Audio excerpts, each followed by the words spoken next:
કોઈ પણ સમસ્યાનો ઉકેલ એ સંવાદ જ હોય, એટલે તમે કંઈ પણ જુઓ તો તમને ખબર પડે કે સંવાદ સિવાય કંઈ ઓપ્શન નથી હોતો. ગુજરાતમાં છેલ્લા કેટલાય સમયથી ખેડૂતો આંદોલન કરી રહ્યા છે, અલગ અલગ વિસ્તારમાં આંદોલન થઈ રહ્યા છે. એટલે કોણ ગામ હોય, જેતપરમાં તો ઉપવાસ પર ઉતર્યા ખેડૂતો. પણ એનું બીજું પાસું એ છે કે સરકારે 2 થી 3 વાર એ ખેડૂતોને આમંત્રણ આપ્યું ગાંધીનગર આવવા માટે, વાતચીત કરવા માટે, એક ટેબલ પર બેસીને સંવાદ કરવા માટે. હજુ સુધી કોણ ગામના ખેડૂતો જે છે એ ગાંધીનગર જઈને આવ્યા છે.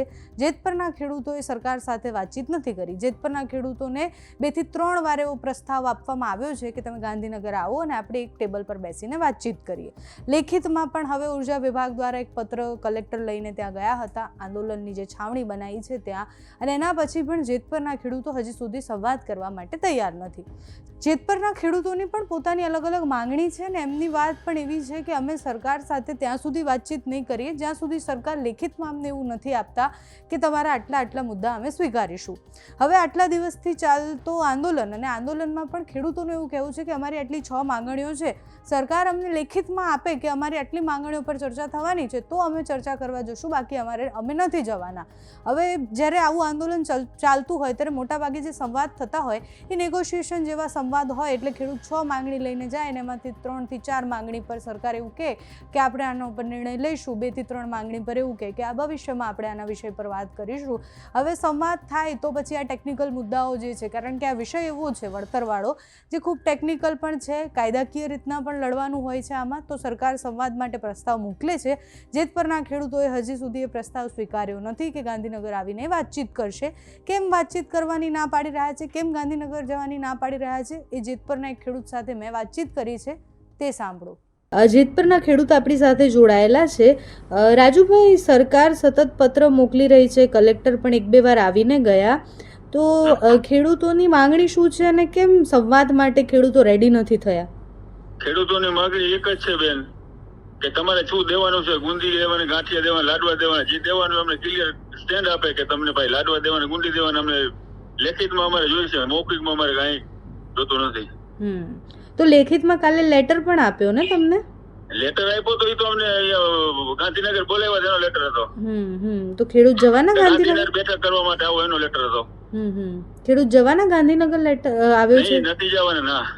અને કેમ નથી જવાના? જવાના છીએ. પેલા અમને ક્લિયર સ્ટેન્ડ આપે કે અમને શું આપવાના છે લેખિતમાં, ભલે જે આપવાનું હોય અમને આપવાના છે, પછી અમે બેઠક કરવા તૈયાર છીએ.